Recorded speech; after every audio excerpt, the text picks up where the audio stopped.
Oído externo y medio. Fundamentos de audición, Universidad Nacional de Colombia. Amanda Teresa Páez, 2021. El oído. A pesar de su pequeño tamaño, el oído es un órgano muy complejo que funciona como receptor de las ondas sonoras que se producen en nuestro entorno. La función principal del oído es la audición, así como también asegurar el sentido del equilibrio. El oído se compone de 3 partes. La primera parte es el oído externo, formado por un órgano localizado en la zona lateral de la cabeza y un conducto que se dirige hacia el interior. La segunda parte es el oído medio, una cavidad ubicada en la porción petrosa del hueso temporal, limitada lateralmente por una membrana que la separa del conducto externo, e internamente se comunica con la faringe a través de otro estrecho conducto. La tercera parte es el oído interno, que consiste en una serie de cavidades alojadas en el interior de la porción petrosa del hueso temporal, entre el oído medio, lateralmente. ¿Cómo oímos? La audición depende de una serie de pasos complejos que convierten las ondas sonoras que viajan por el aire en señales eléctricas. Estas señales llegan al cerebro a través del nervio auditivo.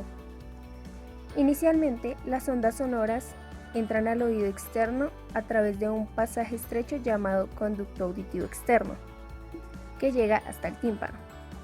El movimiento de las ondas sonoras hace que el tímpano vibre y a la vez transmita estas vibraciones a 3 huesecillos diminutos del oído medio.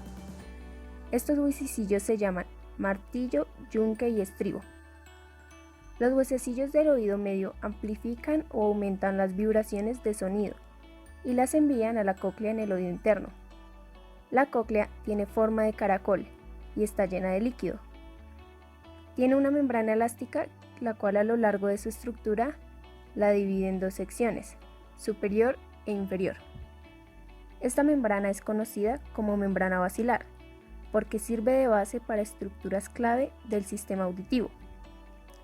Una vez que las vibraciones llegan hasta el líquido dentro de la cóclea, se forman ondas que viajan a lo largo de la membrana basilar. Las células ciliadas, que son células sensoriales sujetas a la superficie de la membrana, bailan con el movimiento de la ola. Las células ciliadas cerca de la parte ancha de la cóclea detectan los sonidos de tonos más altos, como el llanto de un bebé. Las células ciliadas cerca del medio detectan los sonidos de tonos más bajos, como el ladrido de un perro grande. Al moverse las células ciliadas hacia arriba y hacia abajo, unas proyecciones microscópicas parecidas a cerdas, conocidas como estereocilios, que se encuentran encima de las células ciliadas, se topan con una membrana sobresaliente y se inclinan. Esta inclinación hace que se abran unos canales que parecen poros, que están en las puntas de los estereocilios. Cuando esto sucede, ciertas sustancias químicas entran a las células, generando así una señal eléctrica. El nervio auditivo lleva esta señal eléctrica al cerebro, que la convierte en sonidos que podemos reconocer y entender. El oído externo está compuesto por el pabellón auricular u oreja, el conducto auditivo externo o canal auditivo y, limitado con el oído medio, por el tímpano. Las orejas se localizan a ambos lados de la cabeza y se encargan de captar el sonido. Están compuestas de cartílago cubierto por piel y en su morfología se distinguen una serie de elevaciones y depresiones. El borde externo de la oreja o hélix termina inferiormente en el lóbulo de la oreja, la única zona donde la oreja posee una consistencia carnosa por carecer de cartílago. El conducto auditivo externo parte de la región más profunda de la depresión central o concha de la oreja. El trago es una elevación que se encuentra por encima del lóbulo de la oreja, enfrente del trago. El antihélix es otro reborde curvo, de menor tamaño, paralelo y anterior al hélix. La oreja está compuesta por una serie de músculos intrínsecos y extrínsecos. Entre los intrínsecos encontramos el músculo mayor del hélix, el músculo menor del hélix, el músculo del antitrago, el músculo transverso, el músculo del trago y el músculo oblicuo. Entre los músculos extrínsecos se encuentran el músculo auricular anterior, el músculo auricular superior y el músculo auricular posterior. La inervación de la oreja está realizada por 4 nervios. El nervio facial da una rama a la salida del orificio estilomastoideo, para la cara posterior e inferior del conducto, una parte del tímpano, la concha, la raíz del hélix y la fosa navicular. El trigémino, a través del aurículo temporal, llega al trago y parte descendente del hélix, pared anterior del conducto y parte del tímpano. El vago, a través de una rama anastomótica de la fosa yugular, llega a un territorio similar al del facial, con el que se anastomosa. El plexo cervical superficial, que da la rama auricular mayor, inerva el hélix, antitrago, lóbulo y toda la cara interna del pabellón. La irrigación arterial de la oreja posee múltiples fuentes. La arteria carótida externa proporciona a la arteria auricular posterior. La arteria temporal superficial emite sus ramas auriculares anteriores y la arteria occipital proporciona una rama. El drenaje venoso se realiza por medio de los vasos que acompañan a las arterias. En cuanto al drenaje linfático, sigue anteriormente hacia los nódulos parotídeos, posteriormente hacia los nódulos mastoideos y posiblemente hacia los nódulos cervicales superiores profundos. El conducto auditivo externo se extiende desde la profundidad de la concha hasta la membrana timpánica, cubriendo una distancia aproximada de 2.5 centímetros. Sus paredes se componen de hueso y cartílago. El tercio lateral está integrado por extensiones cartilaginosas de algunos cartílagos auriculares y los 2 tercios mediales se corresponden con un conducto óseo excavado en el hueso temporal. El conducto auditivo externo está tapizado en toda su longitud por piel, que en ciertas zonas posee vellos y glándulas sudoríparas modificadas que producen el cerumen. Su diámetro es variable, mayor en su zona externa y menor en su zona interna. Su recorrido no es recto. Desde su orificio externo sigue primero un curso anterio-posterior, continúa en dirección ligeramente postero-superior y en su último tramo realiza un suave descenso en dirección anterior, razón por la cual la exploración del conducto externo y la membrana se facilita cuando se tracciona el pabellón en dirección superior, posterior y ligeramente lateral. El conducto auditivo externo recibe la inervación sensitiva por medio de diversos nervios craneales. Las aferencias sensitivas más importantes viajan a través de las ramas del nervio auriculotemporal, una rama del nervio mandibular, que inerva paredes anterior y superior, y de la rama auricular del nervio vago, que inerva paredes inferior y posterior. Las aferencias sensitivas secundarias también pueden proceder de una rama del nervio facial a la rama auricular del nervio vago. Membrana timpánica o tímpano. La membrana timpánica es la estructura que comunica el oído externo con el oído medio. El tímpano está en ángulo inclinado medialmente de craneal a caudal y de posterior a anterior. Sin embargo, en el feto, este se encuentra de manera horizontal. En la infancia se puede dar una inclinación de entre 30 a 35 grados y ya en la adultez se alcanza una inclinación entre 40 y 45 grados. Además, las dimensiones de esta pueden llegar a ser hasta 10 milímetros verticalmente y entre 9 y 8 milímetros horizontalmente. La membrana timpánica se divide en 4 cuadrantes: postero superior, antero superior, postero inferior y antero inferior. La membrana timpánica está compuesta por un núcleo de tejido conjuntivo cuya superficie externa se encuentra tapizada por piel, la media es fibrosa y la interna por una membrana mucosa. Se inserta en la porción timpánica del hueso temporal por medio de un anillo fibrocartilaginoso. En el centro se observa una concavidad causada por la inserción en su superficie interna con la porción inferior del mango del martillo. Esta se le conoce como ombligo de la membrana timpánica. Pirámide de luz.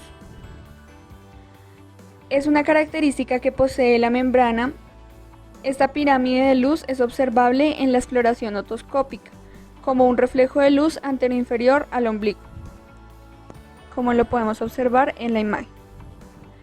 Existen dos pliegues en la membrana timpánica. Uno es el pliegue maleolar posterior y el otro es el pliegue maleolar anterior. Estos pliegues se forman por la línea de inserción de la apófisis lateral del martillo. Por encima de los pliegues maleolares, la membrana, que es más delgada y poco tensa, se le conoce como pars flácida, y por debajo es más tensa y se le conoce como pars tensa. La membrana flácida es más o menos el 10% de toda la membrana.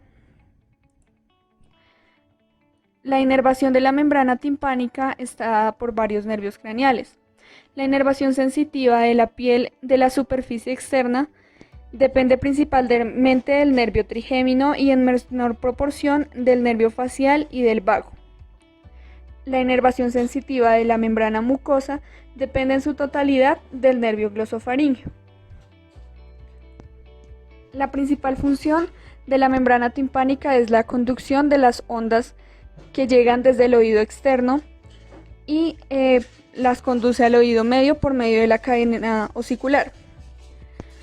Otra función es la de protección, ya que esta impide que le ingresen partículas o líquido.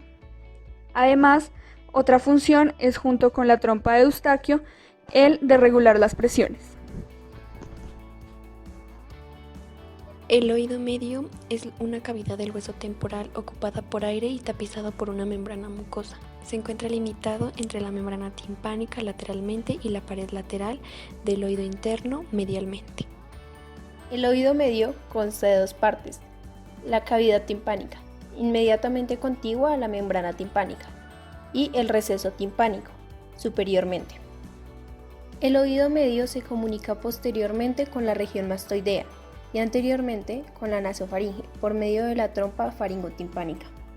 La función principal del oído medio es la transmisión de vibraciones de la membrana timpánica a través de la cavidad del oído medio hasta el oído interno por medio de tres huesecillos móviles interconectados situados entre la membrana timpánica y el oído interno. Estos huesecillos son el martillo, en contacto con la membrana timpánica, el yunque, conectado con el martillo por medio de una articulación sinovial, y el estribo, conectado con el yunque por medio de una articulación sinovial y con la pared lateral del oído interno por medio de la ventana oval. Límites: pared tegmentaria o techo, pared yugular o suelo, pared membranosa o pared lateral, pared mastoidea o pared posterior, pared anterior y pared laberíntica. La pared tegmentaria o techo del oído medio consiste en una delgada lámina ósea que separa el oído medio de la fosa craneal media.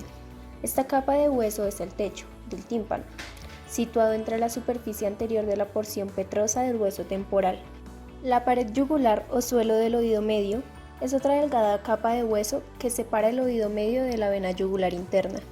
El suelo presenta en ocasiones un grosor mayor debido a la presencia de celdillas mastoideas. Próximo al borde medial del suelo del oído medio existe una pequeña abertura a través de la cual la rampa timpánica del nervio glosofaríngeo accede al oído medio. La pared membranosa o pared lateral del oído medio está compuesta casi por completo por la membrana timpánica. La porción superior de la pared membranosa del oído medio es la pared lateral ósea del receso epitimpánico, ya que la membrana timpánica no se extiende superiormente hasta este receso.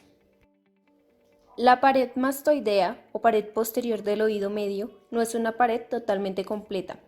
La porción inferior de esta pared es un tabique óseo que separa la cavidad timpánica de las celdillas mastoideas, mientras que superiormente el receso epitimpánico se continúa en la entrada del antro mastoideo. La pared anterior del oído medio. La pared anterior del oído medio tampoco es una pared completa. Su porción inferior es una delgada lámina ósea que separa la cavidad timpánica de la arteria carótida interna. Superiormente la pared está incompleta debido a la presencia de una gran abertura para la entrada de la trompa faringotimpánica al oído medio, una abertura de menor tamaño para el conducto del músculo tensor del tímpano, y el orificio por el que el nervio cuerdo del tímpano abandona el oído medio también se encuentra en esta pared. Pared laberíntica. La pared laberíntica del oído medio es a su vez la pared lateral del oído interno. En esta pared destaca un abultamiento redondeado, el promontorio, producido por la espiral basal de la cóclea, una estructura del oído interno relacionada con la audición. En la membrana mucosa que tapiza el promontorio se encuentra un plexo nervioso, el plexo timpánico, compuesto principalmente por fibras de la rama timpánica del nervio glosofaringeo y el plexo carotídeo interno. El plexo timpánico inerva la membrana mucosa del oído medio, la región mastoidea y la trompa faringotimpánico, además de una rama del plexo timpánico, el nervio petroso menor, abandona el promontorio y el oído medio. Discurre a través de la superficie anterior del peñasco del hueso temporal y abandona la fosa craneal media a través del agujero oval para introducirse en el ganglio óptico. En la pared laberíntica también se encuentran dos orificios, la ventana oval y redonda y dos elevaciones prominentes. La ventana oval es una estructura posterior superior al promontorio. Es el punto de apoyo de la base del estribo, el último elemento de la cadena de huesecillos que transfiere las vibraciones iniciadas en la membrana timpánica hasta la cóclea en el oído interno. La ventana redonda es una estructura posterior inferior al promontorio. En la pared medial posterior superior a la ventana oval se encuentra la prominencia del conducto del nervio facial, un relieve óseo producido por el recorrido del conducto del nervio facial en el hueso temporal.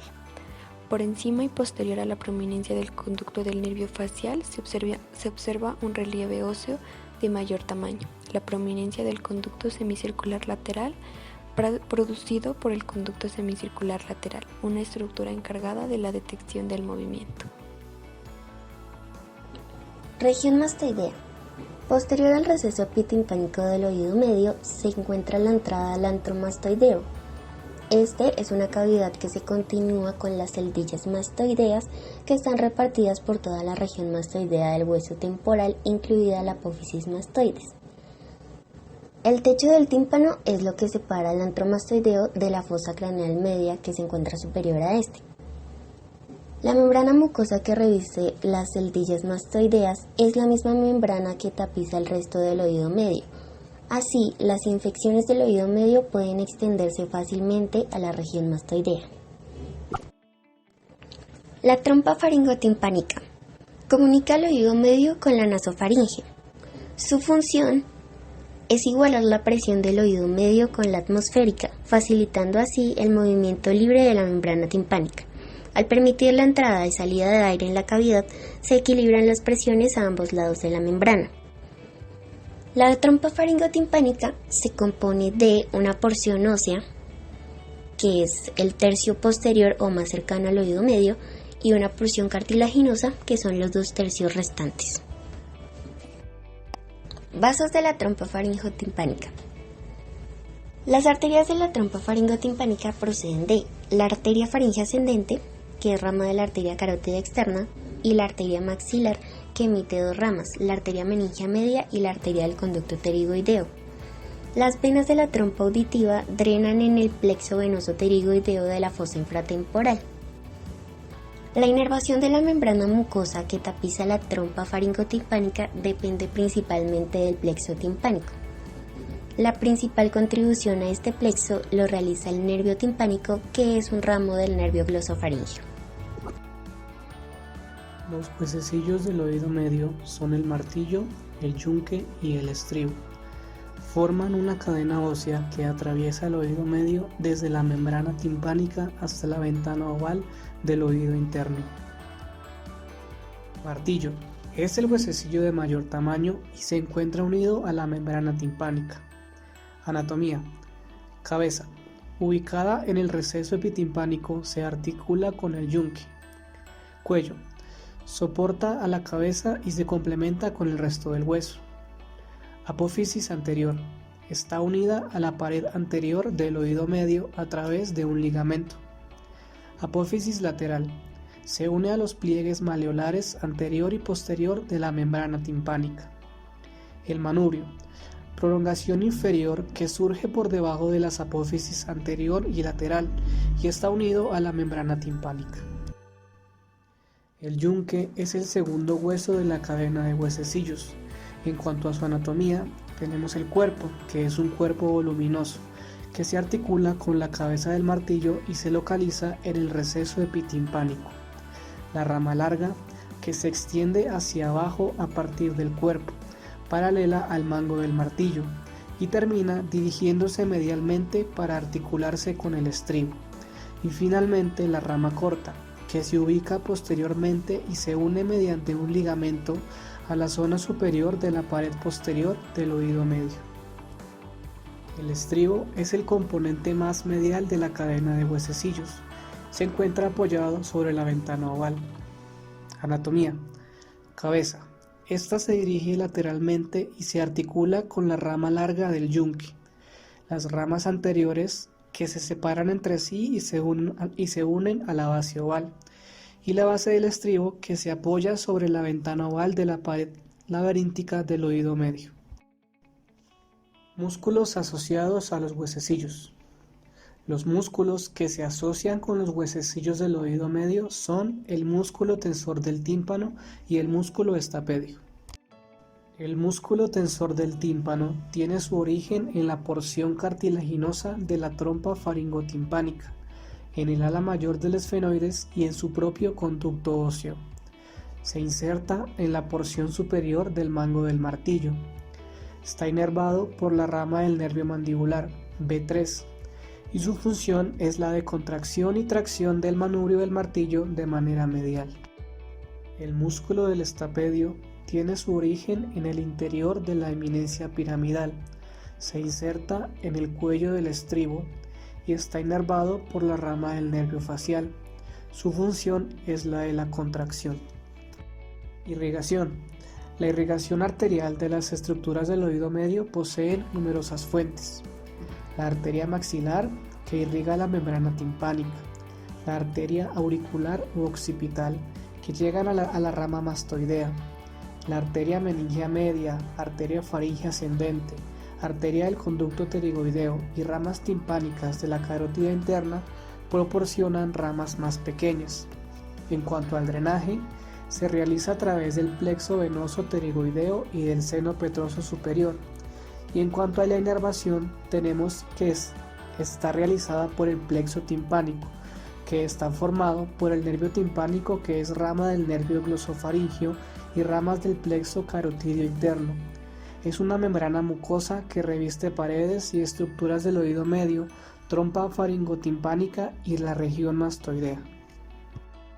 Presentado por Paola Andrea Martínez Vázquez, Ángela Marcela Muñoz Suárez, Lady Sofía Moreno Pastás, Paula Natalia Díaz Sánchez y Diego Ferney Murcia Gutiérrez.